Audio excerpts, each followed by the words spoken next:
Welcome to Some Stutter Law, Newfoundland and Labrador's first podcast about living with communication disorders. It is a production of the Communication Collaborative. My name is Greg O'Grady, and I am a person who stutters and your host. Some Stutter Law aims to rebuild confidence and hope for people who live with communication differences by dismantling myths, stigma, stereotypes, and barriers.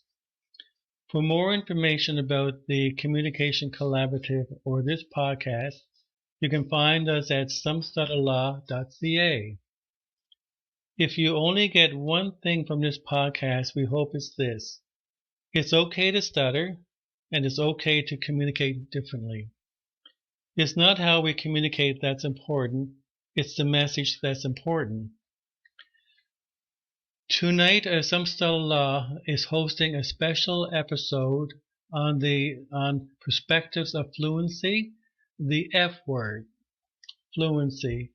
With me tonight, I have 6 guests, and they are previous guests of Some Stutter Law, and they have taken the time out tonight to actually share their own personal perspectives on their journey towards fluency, the good, the bad, and the ugly perspectives. So anyhow, would each of you introduce yourselves to our listening audience, and just introduce yourselves and just say a little bit about the work you do, and then I'll start following asking questions about fluency. Okay, Stephen, we'll start with you. All right. My name is Stephen Iscott. I used to work at the Virtual Broadcasting System. I'm going to Timmermark tomorrow. I've stuttered all my life, and I kind of feel that I'm kind of easing out of it, hopefully. And where do you live, Steve? Burgeo, Newfoundland. Newfoundland. Brent? Hi, folks. My name is Brent Foote. I'm from Mount Pearl, Newfoundland, and Labrador. I work in community sport and recreation. I've stuttered my whole life. It's something that I'm always working on, and I'm happy to join a community that is very passionate about sharing this gift that we have to the whole world. So thank you for having me.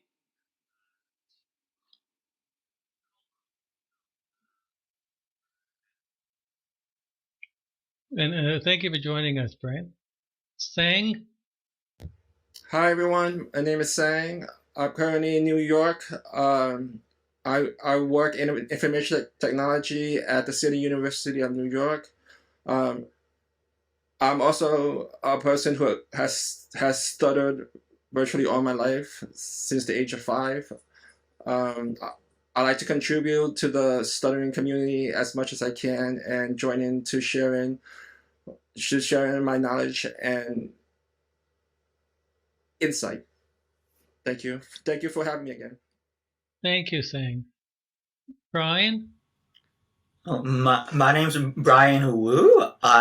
I used to work with individuals with disabilities in a group home, and now I'm a social service worker student at Durham College.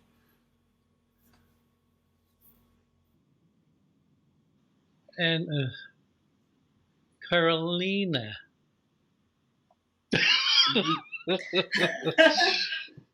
Hi, everybody. It's a Carolina.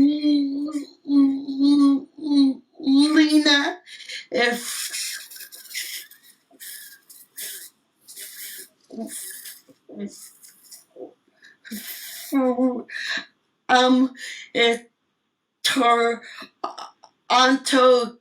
Canada, and I'm in social services and also in funding. So both. It's kind of a mixed position. Okay. Welcome, Carolina, to Some Stutter Law. Okay, so we'll start now, and I'll just say a few words about fluency from my perspective.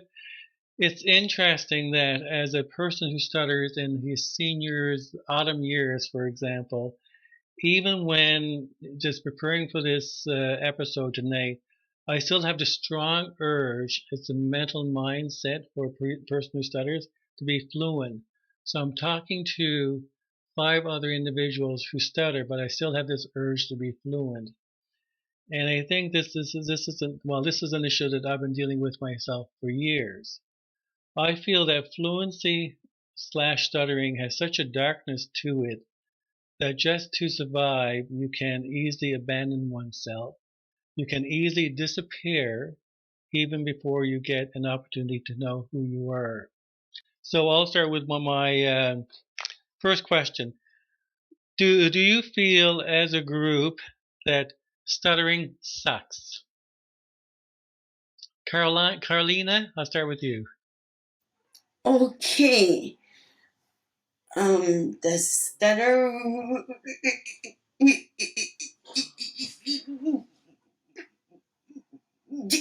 suck. I'd say sometimes it does suck. But I have to say,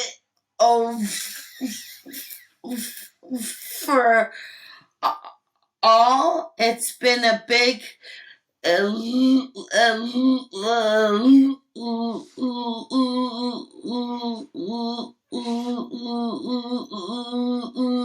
lesson builder, and it's taught me to be a bigger person. It's taught me to be a better person, and it's taught me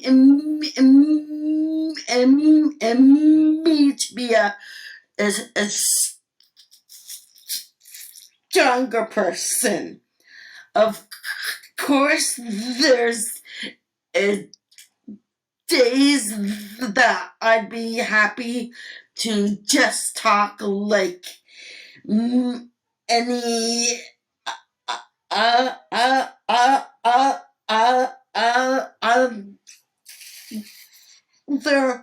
person, but I don't. And that other person does and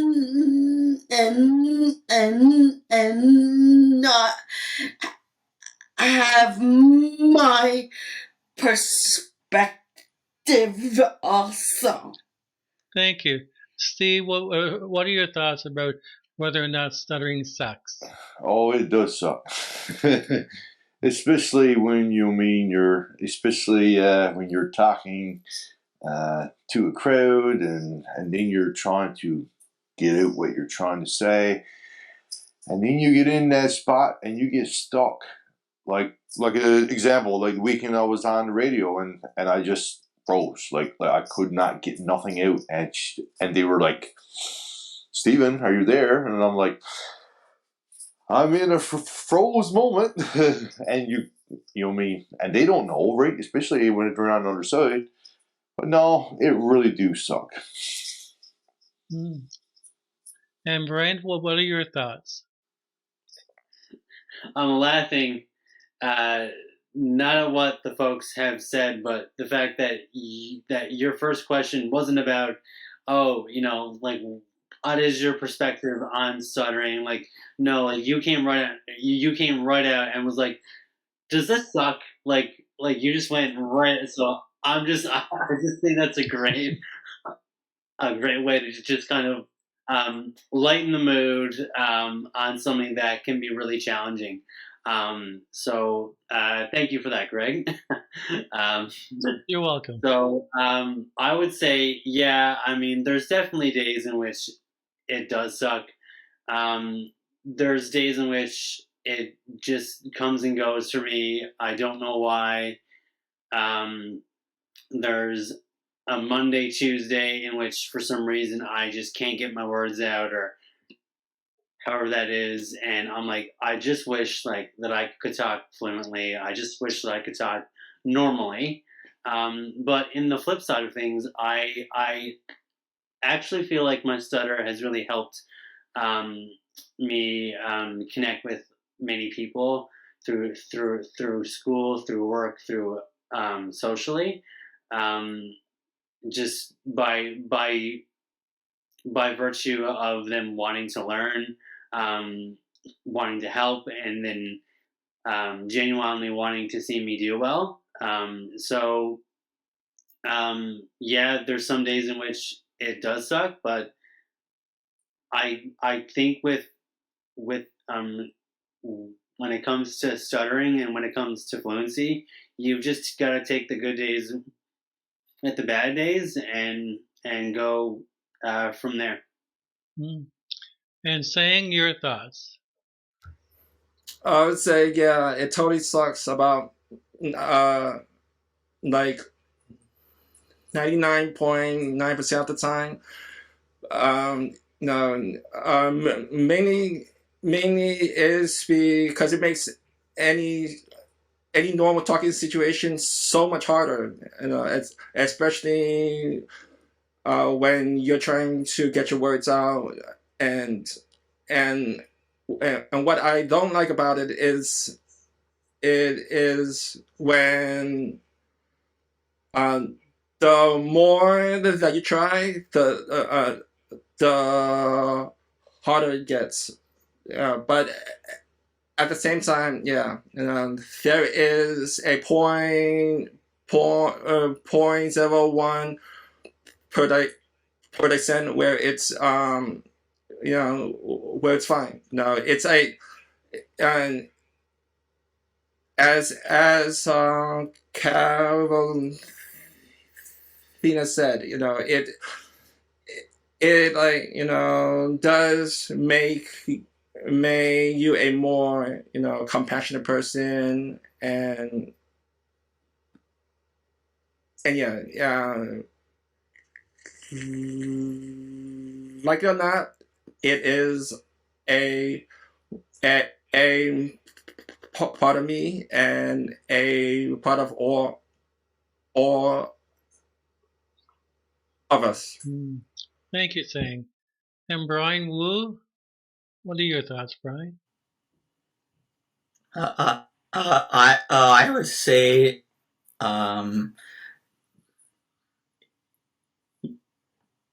yes, it does in general.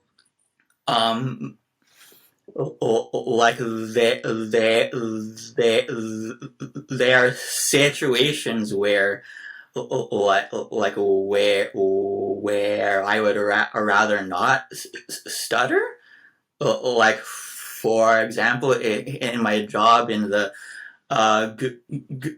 group home, there are sometimes incidents where I need to call 911, and like that, working in that environment, that was something that I was concerned about. But then we're working there for so many years, like when I first started, like I was terrified of answering the phone. But like over the years, I kept answering the phone, and I kept making calls, and slowly my fears of the phone went away, And it's actually funny because I noticed that whenever there was an incident, like usually it was me who would call not 911 and not my coworkers. And in that situation, when I called 911, I actually surprised myself because I expected to stutter a lot, but usually I actually wouldn't stutter as much as I thought I would. And that's something that I'm proud of, to overcome my fears of the phone. Wonderful. Thank you very much, Brian. Now, this is a $64 question for all of you. What is your definition of fluency? Now, start with Steve now. Okay. Fluency. Fluency would be, for me, is how well you can get your words out in one sentence. That's fluency. That is what everyone else is expecting from us. They're expecting us to be as perfect speaking as everyone else is. But we all know that we are unique in which that we do not follow everyone else, and we have our own way that we talk, and sometimes fluency comes within each of us. So Greg, you got your own fluency, Brian got his own fluency, and Brent got his own fluency, Carolina got his own fluency. Over time we all develop a fluency. Now it depends, it could be good or bad, right? So but yeah, it all comes down to how well we can get our words out as clear as possible. Okay. Sang, your thoughts. What is your definition of fluency? For me, just fluency is the ability to talk and speak freely. Unfortunately, that may not always be the case, but for the rare times that it happens, I do learn to appreciate it more. Brent, what's your definition? My definition of fluency would range around some form of having your thoughts in your head, transitioning them to the words you speak in a smooth manner that you feel confident in doing so. Thank you. Sang? I've already went. Oh, I'm sorry. Brian, sorry.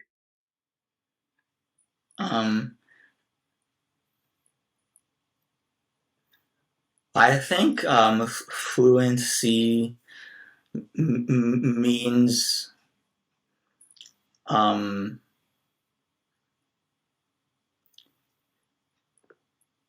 well, it means not stuttering, but then we also need to remember that, like, we even fluent people stutter too.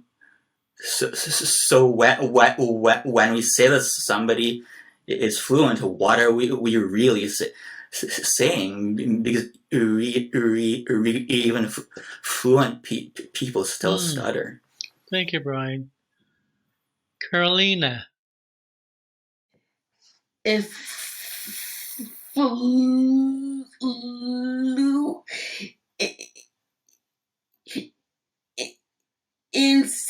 to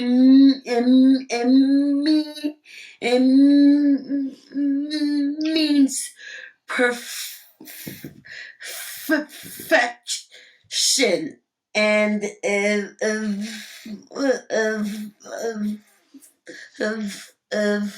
that is no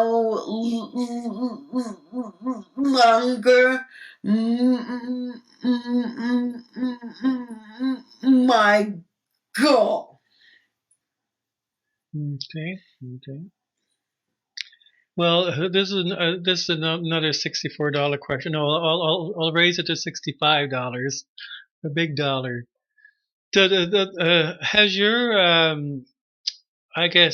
I think many of you have attempted speech therapy. Now, when you think back when you went for speech therapy, what was your initial goal at the time, and how has it changed from then to now? Brent, I'll start with you.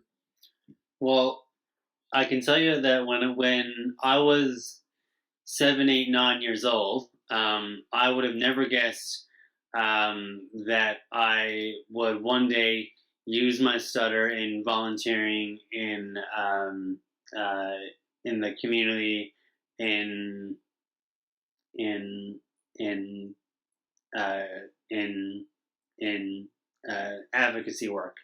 When I was that age, I was just trying to learn how to speak better, because I didn't understand why most of my classmates spoke fine and I didn't, or I couldn't for some reason. So um, when I was that age, it was literally just trying to, um, you know, work on my fluency, work on my breathing, work on putting the thoughts in my head, transitioning them to words out of my mouth in a way that made sense. Growing my confidence, growing my word bank, my vocabulary, um, uh, my confidence with all of that. And I think after a number of years in speech therapy and time, because time is a wonderful healer too, that it just got better. And once I I felt more fluent in my speaking, I got more confidence. So I just felt like I started to develop more as a student, as a person, um, as a family member, a brother, me. So I really look at my life in stuttering as a growth, um, as in, I guess, as an evolution. So uh, I'd say that would probably be the best description that I could give at this point in time. And how would you sing? I haven't been to speech therapy in a while, but my in, initial reason for going to speech therapy when I was younger was of course to try to try to cure my stuttering, try to main maintain fluency. Um, the frustrating thing about speech therapy in the past with the traditional method is that sure you are completely fluent there um, in the speech therapy with your speech therapist. But the moment you leave the room and the moment you step out into the real world, there are other factors that come into play, and your a- anxiety will start to go up. So over time, I have learned that the best speech therapy for me w- would be uh, personal self-paced therapy, where my focus isn't gonna be about fluency or such, but more about self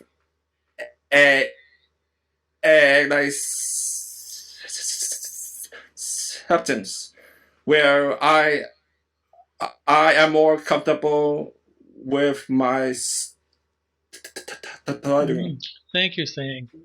And Carolina, what was your experience? Yes, actually, just a fun if fact that at the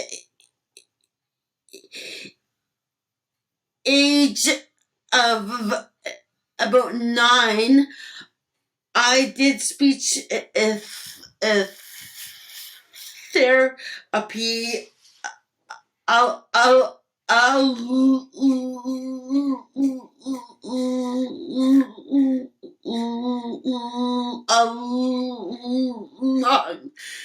Side Ronan.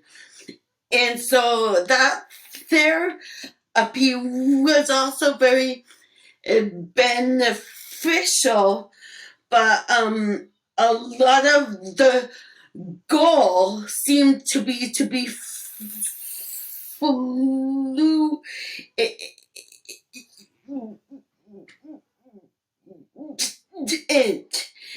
and also to practice and practice and practice.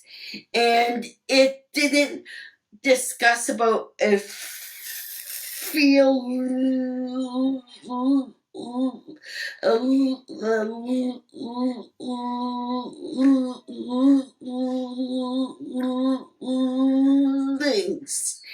And that after did determine me if from attending a speech therapy, because I searched for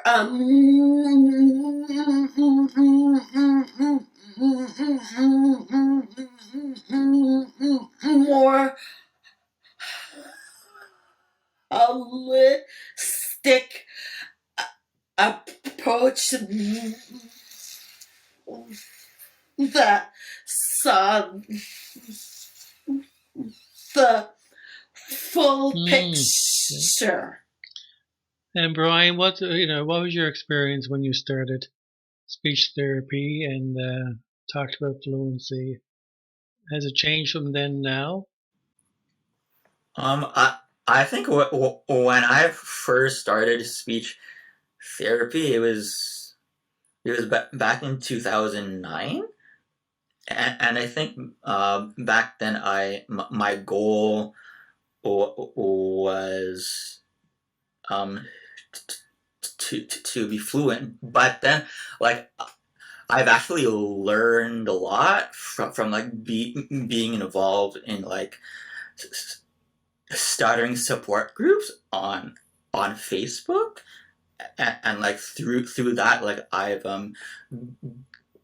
my view views on my stuttering has changed over time, and I think like now with speech therapy, my goal would just maybe to stutter less and feel more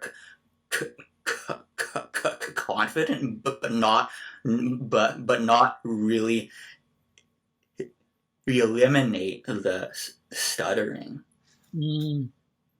Thank you, Brian. Steve, your thoughts? I went through speech therapy when I was in grade school. I had a special teacher that would pull me out of class and say, "Hey, you stutter, so I'm going to try to help you out with that." And just these little pages in which I had to read and make sure, read it properly and this and that. So then when I got to high school, didn't have that. But I got through that, and then when I went to college first time, I actually did go see a real speech pathologist. I was only there for about 6 weeks and did some exercises and stuff like that. But then I developed my own techniques to cope with stuttering, and I just developed my own little routines in which that I did. I think that really helped, and like I said before, like my last job too, like I had to speak to the public. I had to speak on TV. So, yeah, but thankfully, the most people in my community, knew that I stuttered, and they understand, and they're very willing to wait and let you finish your sentences and all that stuff, and it's just that, but in school it was a different experience. Kids would would make fun and this and that, like this. Sometimes the teachers was no help either. Like my mother had to call and say, "Hey, you do realize that he stutter and stuff like this." And the teacher's like, "Well, I can't help that. That's not my problem." And oh, my mom, God, I love her. But no, like the speech therapy that I had was minimal, but I developed my own little tricks. Okay, thanks a lot for sharing, Steve. With me, I remember when I first met with speech pathologists. This was in Ottawa, and at that time, my speech was out of control. It was really sort of a severe stutter, and so to be honest with you, back then I was really desperate because my whole focus was fluency. I had to be fluent because within me, I actually felt I had no confidence, no sense of self worth, and so on and so forth. All of the below the surface feelings of the stutter iceberg, and it was almost like I was grasping for air, drowning within this low below the surface of the iceberg. And I mean, not knowing back then what the stutter iceberg was.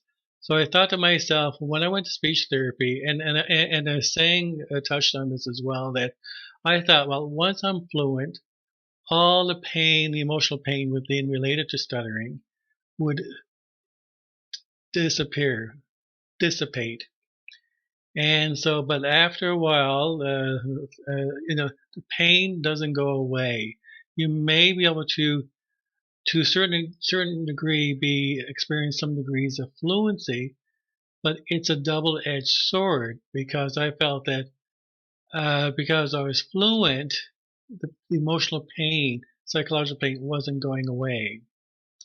Now, what are your thoughts about the emotion component associated with stuttering? Now all of you are at seem to be have a positive perspective about fluency, but in terms of at various stages of managing, controlling your speech by various means. So in terms of the emotional pain, does it ever go away? And how if and how are you coping with that? I'm going to ask Carolina first. Okay. That's a big topic. As the child that started to attend a therapy, I for sure if if if, felt understood because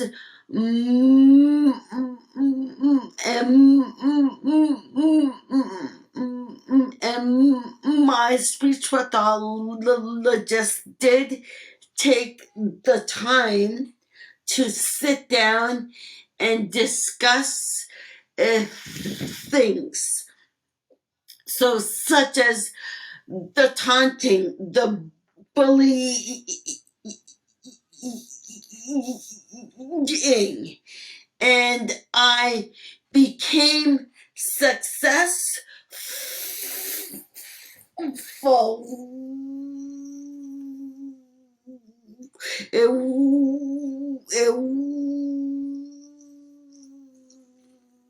with my speech because I could start to mend, and somebody understood and spent the time to say, no, you're important. And then that built me up from the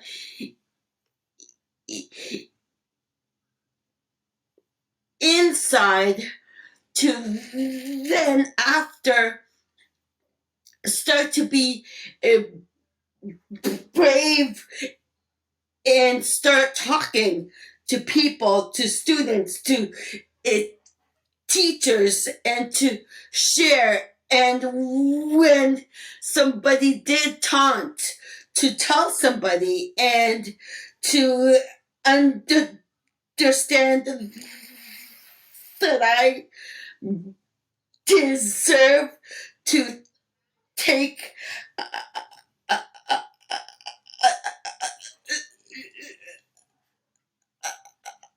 up space. Okay. Thank you for sharing that, Carolina.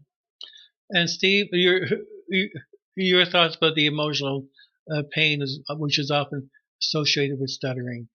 Do you think it's still there, or is it dissipating? For me, it's not so much because I think that now, 40 years old and I'm still in the same community and people knows me now, and there's a better understanding and this and that, and there's not a whole lot of stutterers in my community now, so it's not like,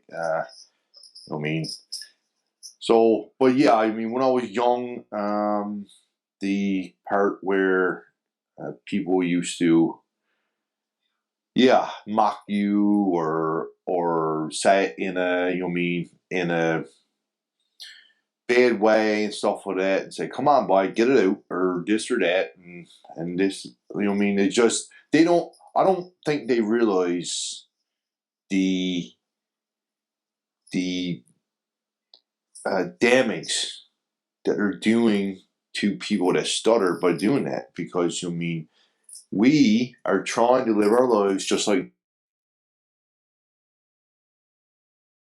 Oh, Steve's we've lost Steve again. Okay, so Steve will come back on. So Brent, I'll ask you the same question now in terms of the emotional component. I think when it comes to the emotional impact of it, there's just so many layers to it, right? So I remember being in grade school, having speech therapy, and leaving class to go out for my sessions, and then coming back. So I didn't mind doing that because I knew that I needed help, right? Like I knew that I needed help to go into therapy, and to really, really work on my speaking. That part, like I wasn't ashamed of going into to see my speech language person. I just didn't want any of my classmates to know about it, but unfortunately, the reason why I needed to go was because my stutter was really bad. So there wasn't really much hiding from anyone really that, well, Brian has a speech impediment, Brian talks differently. Like there's a clear reason why he's going out. I think it was like once or twice a week.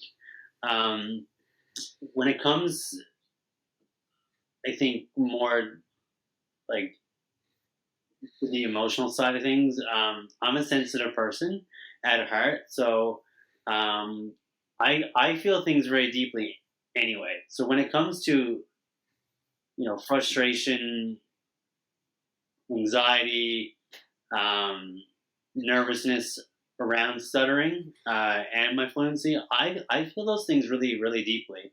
So I mean, it's taken years of practice and years of trying to put myself out of my comfort zone in school, in work, in um, uh, social life, and more, just to challenge yourself in the things that make you frustrated, make you anxious, make you nervous or scared. All that's normal. So that's what I would say to anyone that may be so struggling with the emotional part of it. I think it's always something that we're gonna have, regardless of what level we're at. I think the more that I've gotten older, the more that I've just learned that it's normal, and all of that is fine. Okay, thank you, Brian. Your thoughts? Um. Well, for me, there's only been like twice that I've been mocked for my stuttering, and it wasn't really in school because, well, my stuttering got worse in high school, and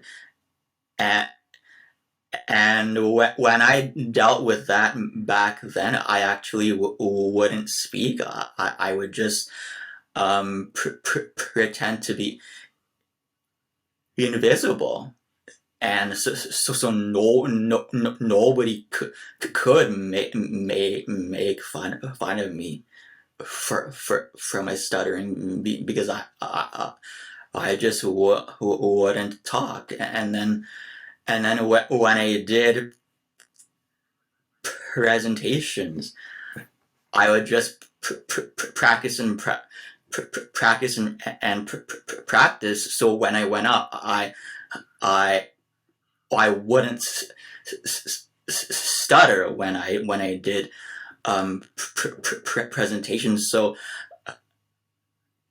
I don't think anybody knew that I stuttered when I was in high school. And I also wouldn't really talk unless other people, other kids talk to me, which wasn't that often. So I don't think anybody knew that I stuttered, they just saw me as somebody who just didn't talk. And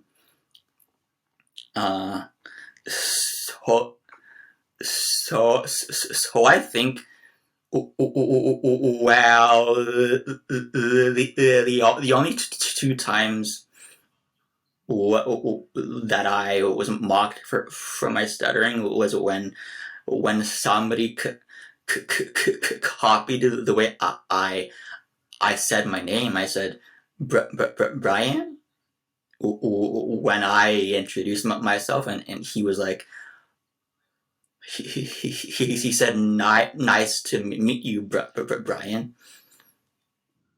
And then my reaction to that was I made an angry look with my face, and he said, "Oh, sorry."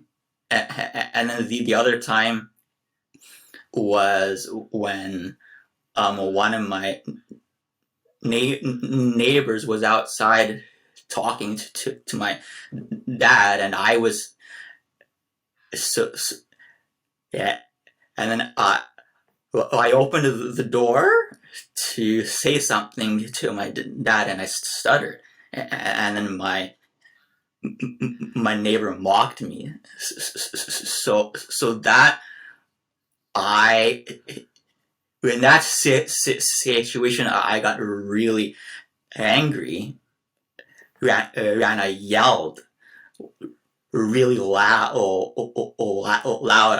I said, "I have a stutter. Don't make fun of me."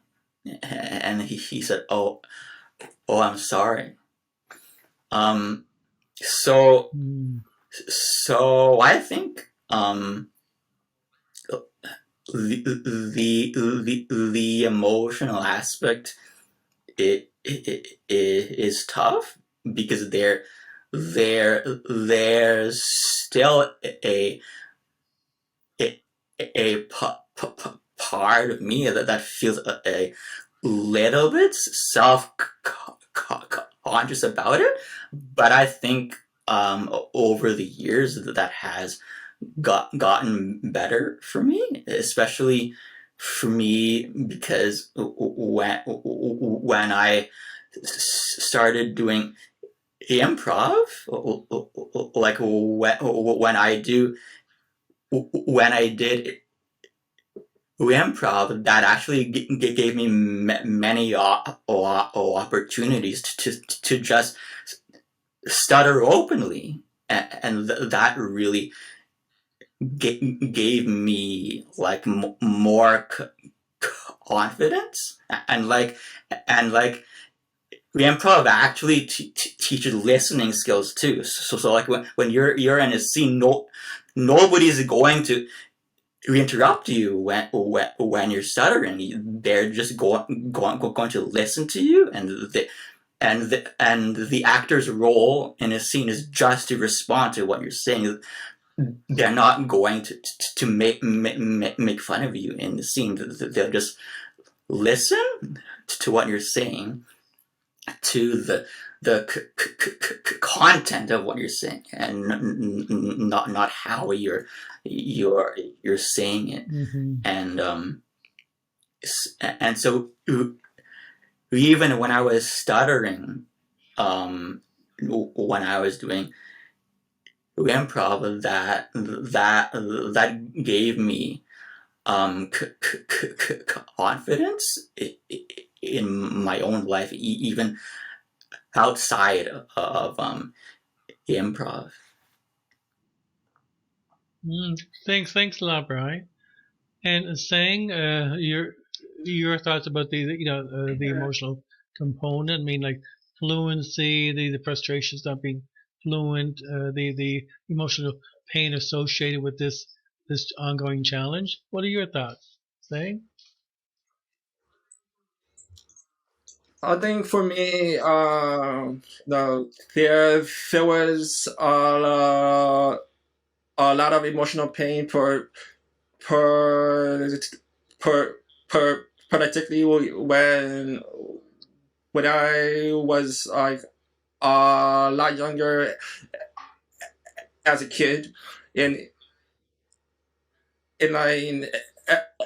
elementary school. There was a lot of blame that I would put on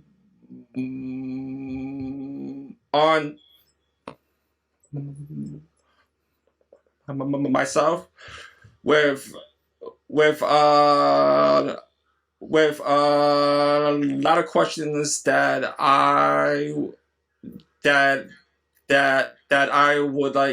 ask, like, why me, why am I so different from other kids, other people around me. So being mocked and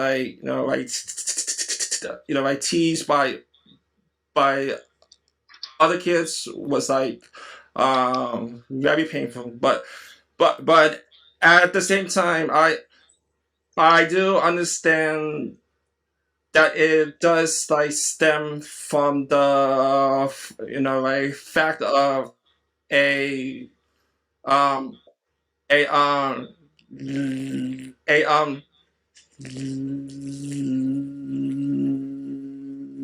lack of understanding about stuttering per per like particularly at that age, but then as I grew older and I was finally able to meet other people who also stuttered, that did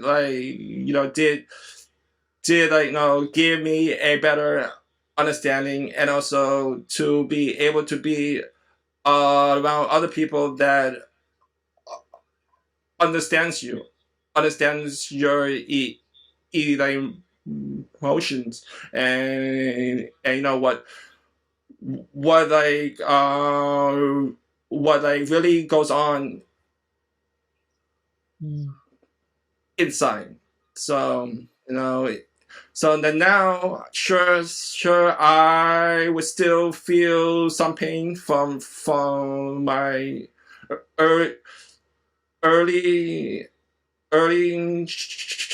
childhood, but at least now I am more accepting of it, and yes, it is nobody's fault. No one is to blame. No, that is just who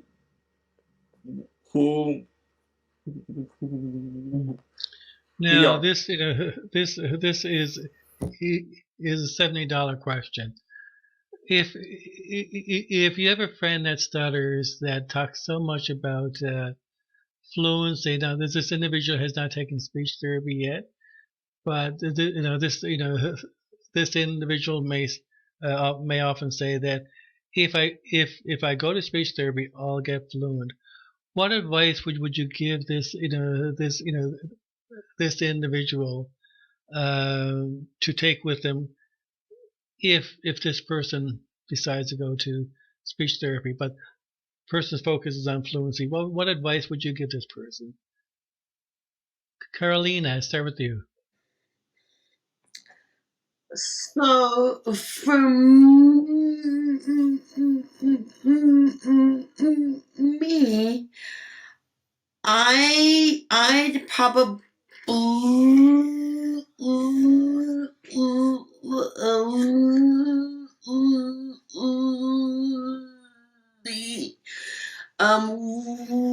would support the person, because everybody's got their own journey to support, and everybody's gotta go by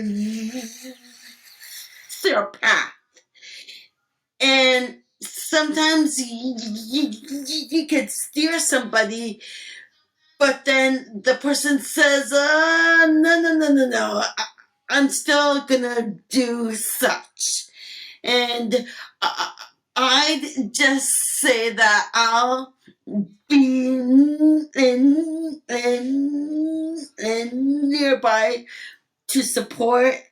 And if the person asked about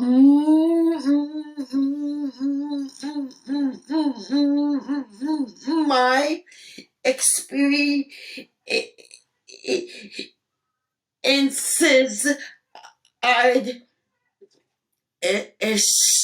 share, but I'd support the person because some people can be super successful.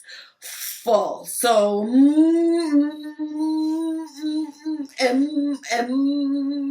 my experience is and not be the other person's same experience.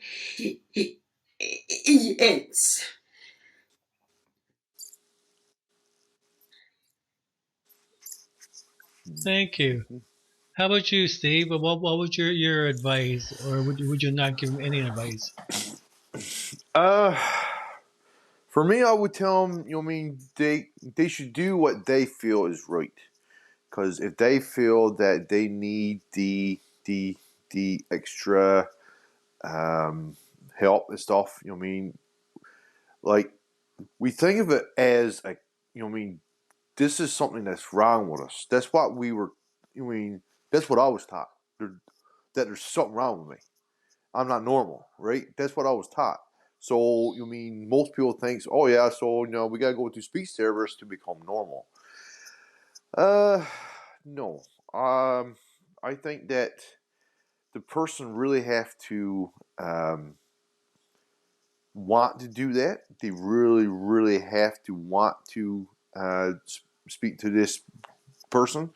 And sometimes, just speaking to you guys here. I think this is helping everyone right now. To be honest, we're all here in this chat room and we're here talking about this. I think this is probably more beneficial than actually going to a speech pathologist. sometimes, but no, it is good that if someone did want to go to speech pathologist, I said, hey, if you're going, you have to stick with it, because if you don't stick with it, then you're going to be right back where you was to before. And the other thing I would say is that you have to, as Carolina said, follow your own path, and you still got to be you. But you will develop your own techniques and stuff. But hey, we are who we are. Saying your thoughts. What advice would you give? I would say for the same reasons that were previously mentioned by Carolina and Steven. That it is it is a personal choice for them, and I will try to support them either way. I would share my personal a experience with them, and if they still choose to go to the speech therapy, don't expect completely 100% fluency. I would say, for me, I would say just to meet other people in a support group would be the best. Thank you. And Brent, your thoughts?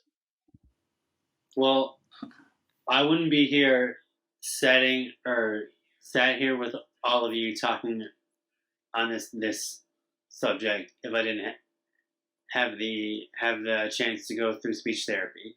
I wouldn't have been able to do a lot of things in my life had I not had that chance. So I credit a lot of my development um, through my stutter, through my speaking as a person, through speech therapy. Um, in a lot of ways, learning and practicing and putting it into action over my life has really helped shape me the person who I am today. So I'm not going to discourage anyone from seeking out that type of help if they feel like they need it. I would absolutely go for it. The one thing that I would caution them in this is that fluency is only part of the equation. I would put your confidence, I would put your mental well-being as aspects that would be part of that puzzle too. Fluency is an important part, but it's not the whole part. So when I look at stuttering, when I look at the iceberg and the communication cycle, however you want to spin that, I look at it as a holistic kind of thing. And fluency is an important part, but it's not the whole part. So when you're going to going to speech therapy, you're going to practice that, but you're going to hopefully practice other things that can help you in your speaking that you can take with you, not just in your speaking, but in your life too. So I think that if there's someone out there who stutters and thinks that speech therapy might help them, I would tell them to go for it. Great. And Brian, your thoughts? What advice would you give this individual?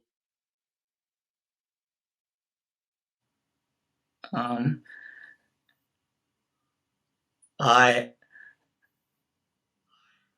I I agree with what everybody has said so far.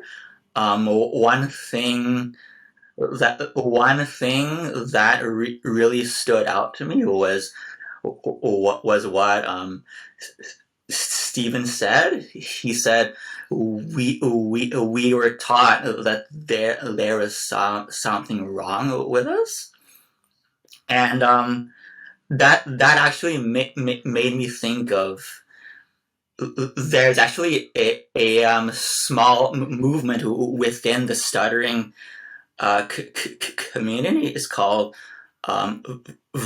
verbal diversity, which was inspired by neurodiversity. So verbal diversity means just like everybody talks differently, and we just need like to accept the way we all speak. And some people stutter, some people have an accent, and there are pros and cons to speech therapy as well. I think like some people go to speech therapy and they want to be fluent. There's nothing wrong with that, but at the same time, I think with that mindset, it can sometimes it, it can ruin your mental health when that's, when you make that everything. So, and I've heard of a lot of people who stutter after they go to speech therapy. They come out with a lot of shame because they're working so hard, and then it's not working, and then every time they stutter, they beat themselves up for it, and that's when you beat yourself up whenever you stutter. That is not a very uh, good place to be in your mental health. So I think if a friend said they would go to speech therapy, that would be what I would try to tell them about.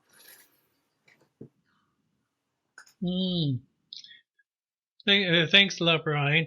No, I'm just thinking now. I'm watching the time, and I have to apologize for all the technical issues this evening. It's a little after 10 here, and I've gone beyond your time. In Toronto, is about 9, little after 9. Am I correct? So, would you does the group think that that we should have a part 2, a conversation about fluency? Would you be willing to come back for another conversation? I have tons of questions here. Don't worry. Oh, So absolutely. we won't be lost for Absolutely. questions. Grant, Sang, and Carolina. Carolina. Okay. Okay. Now, okay. Before we end, I'm going to ask you like a one or two more questions. And now, how many of you have heard from? Well, Carolina knows Dan Rossi, the author of "The Stuttering is Cool: A Guide to Stuttering in the Fast Talking World." Carolina, it's amazing. I read this book a few times, but the first time I noticed it that you are the company you keep, and Yes. he lists you as a friend Yes. in his book. Okay. Now Dan lists 9 types of stuttering, and I was just wondering that just which one do you consider yourself to be? Uh, a list I co-wrote with my fellow stuttering friends, Samuel Dunsinger and Evan Sherman. It's a healthy to laugh at ourselves. The cure chaser. They try every technique in the book and call cures, but stutter anyway. The confident stutterer. That's always intrigued me. Always makes fluent people feel awkward by overtly stuttering on purpose. Then we have the master of avoidance stutterer. They're impossible to reach on the phone, easy via texting. The activist lives for stuttering awareness and always seeks out negative representations of stuttering in the media so they can shut down every TV show that mentions stuttering. Then we have the overzealous stutterer. Tells everyone how awesome stuttering is no matter the time or place, even in a public washroom. To the puzzlement of a cure chaser and a master of avoidance. Then we have the stutterer turned SLP, the superhero of the stuttering community, pent up and helping others who stutter. They are dedicated to saving the world one stutter at a time. The stutterer radar listens intently to the speech patterns of all celebrities in anticipation of being the first to discover another famous person who stutters. The apathetic stutterer. They don't care about their stuttering nor this list. They live their lives regardless, much like the astonishment of everyone else listed here. The angry stutterer. They blame everything on their stuttering, including climate change. they want to punch the overzealous stutterer in the face. So this is Dan's 9 types of stutterers. So I mean, there's a lot to take in, but is there any type that applies to you, Zhang? Anything that a title that applies to you? I would say for me, like usually I was the master avoider, but then now I would say I am like more about the you know over Hellas one. I am Hmm. more comfortable with it, and then also advocating it. Hmm. And Brent, you does any title apply to you? I feel like I'm gonna have to do a stuttering personality test. You know, like how you can Google, am I type A personality, type B, back and forth. So I feel like I kind of resonate in some of those. I don't know if there's one that I can think of right off the hop, but maybe maybe that's another project that we can work on. Is what is your stutter uh, personality, and how does it fit into the world? Hmm. And how about you, Steve? Did any of these types apply to you? 1 or 2 or more? Yeah, a few. Yeah, yeah. I was most definitely the one that decided that I was not going to speak as often as possible. If I did not speak unless spoken to at one point, and and now I don't shut up. That's what I've been told. Good for you. Good for you. Yeah, yeah. I know. Like I used to be the person that just like dreaded the phone calls, dreaded to having to read in class, anything, anything that involved speaking. I hated it. Now I don't know what Hmm. category that put me in, but but Okay. but you know what I mean. Yeah, sometimes you got to do it right. Okay. And Brian, does any one of these types apply to you? 1 or more? I think all all of them apply to me a little bit. Um, I use Hmm. my social media to talk about stuttering sometimes. Hmm. And Carolina, does any of them apply to I'd you, or 1 or say 2? the person that is social, so supporting people that stutter to kind of if of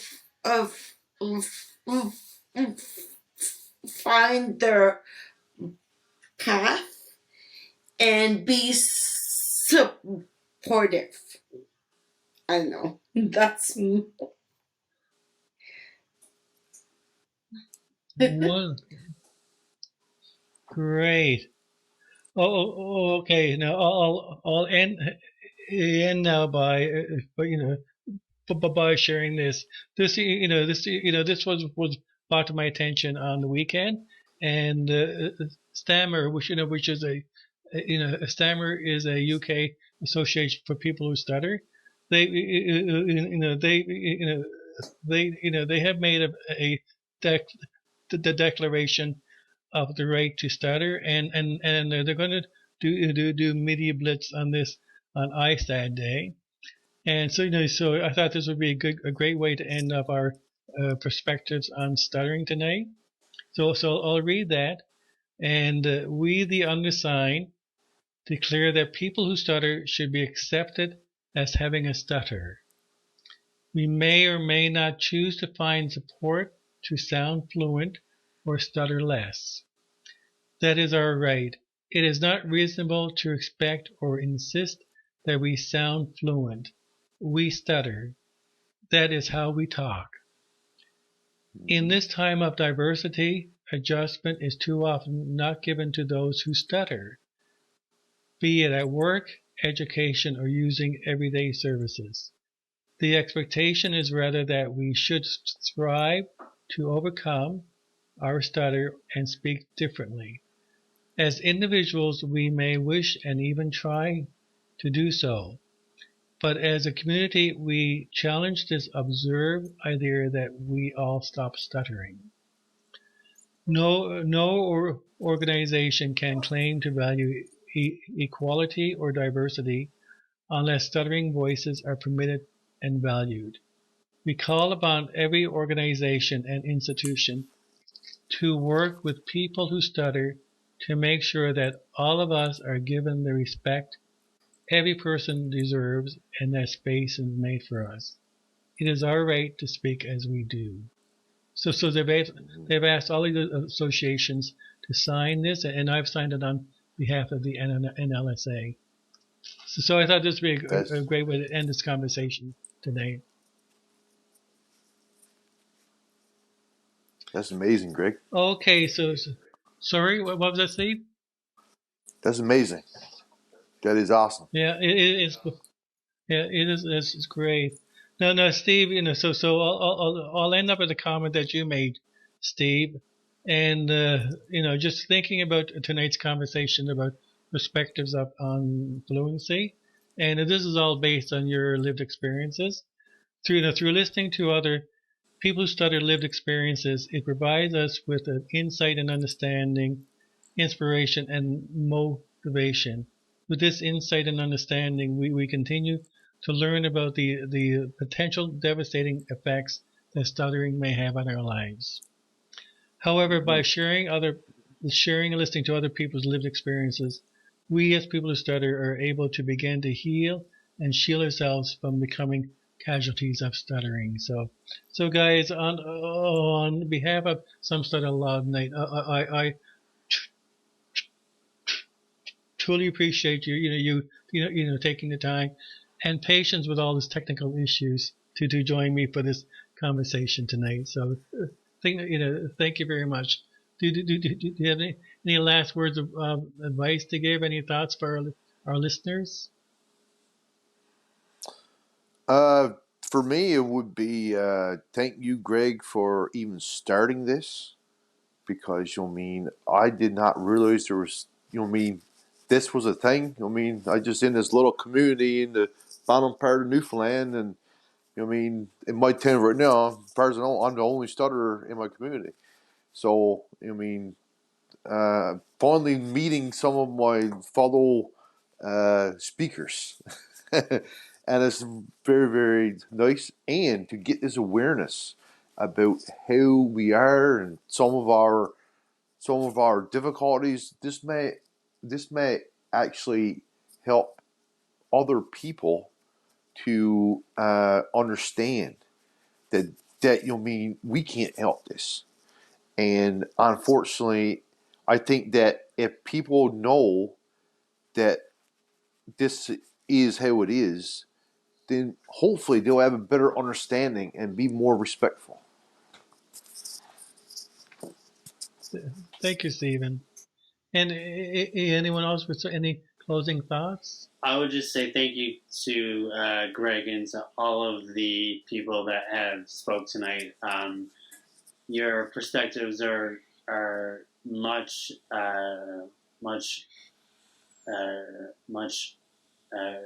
much appreciated. I always feel like I learn something new when I'm in a room full of people who stutter. You all have different perspectives on where you come from, what you've dealt with, how you work through it, and what you want the world to see, and how we fit into it. I think for people that stutter, I would just say, be yourself. Always work to get better, and just I think doing small things each and every day can really make a big difference, and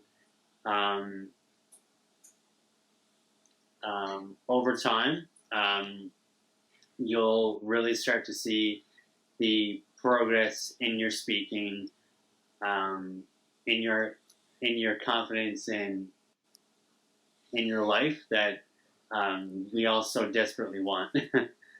So thank you for that, folks, tonight. I really do feel like I learned something new. So hope to keep this going. Thank you. Thank you, Brian. Carolina, you want to have closing words? Okay, yes. A couple of things. First off, it's been a pleasure to discuss the female perspective, and also to continue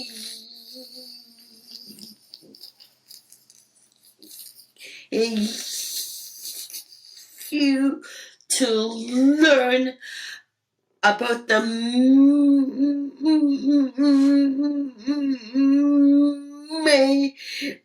male perspective, and it's important to have these conversations, and that everybody is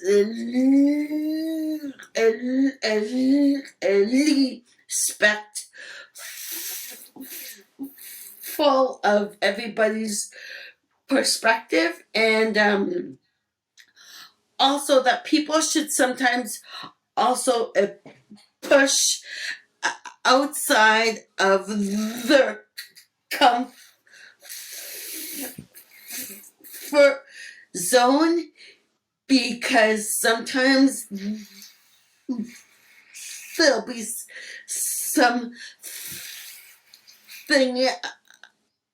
unexpected. And also for Stephen, there's a lot of people who stutter, a lot of amazing people. So if you ever feel to meet other people, I know a ton of people. Just saying. There's a lot of awesome people. Really, right? Because sometimes you don't know, right? But by attending the conferences,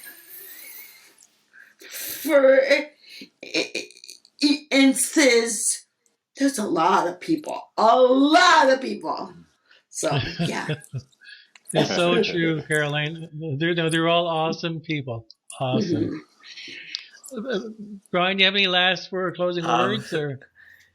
Yeah, I just wanted to say thank you, Greg, for inviting me to be a part of this. It was an honor to be here, and I think what I really liked about this is like, again, going back to that verbal diversity. Like, we all stutter in our own way too. Like, all of us are people who stutter, but we stutter differently. And I think when people listen to this podcast, they will see that.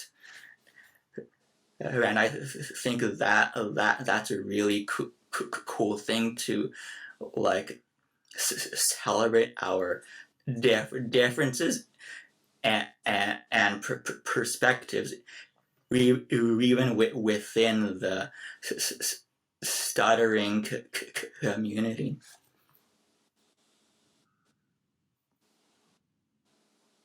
Thanks a lot, Brian. And how would you saying? I would like to say that it's a pleasure to be here. Thank you, and thank everyone else for being able to right, share your experience with me, and I like hope that I was able to like do the same. And one last thing I would like to say is to continue to follow your heart, be like true to yourself as you work towards your like the right goal, wherever you are in your personal stuttering journey. Great. Thanks a lot.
Steven, It was nice to meet you there's a guys. lot of neat people out there, right, Brian? There's a lot of cool people. Okay, you Yes, can I meet a would lot say. of people.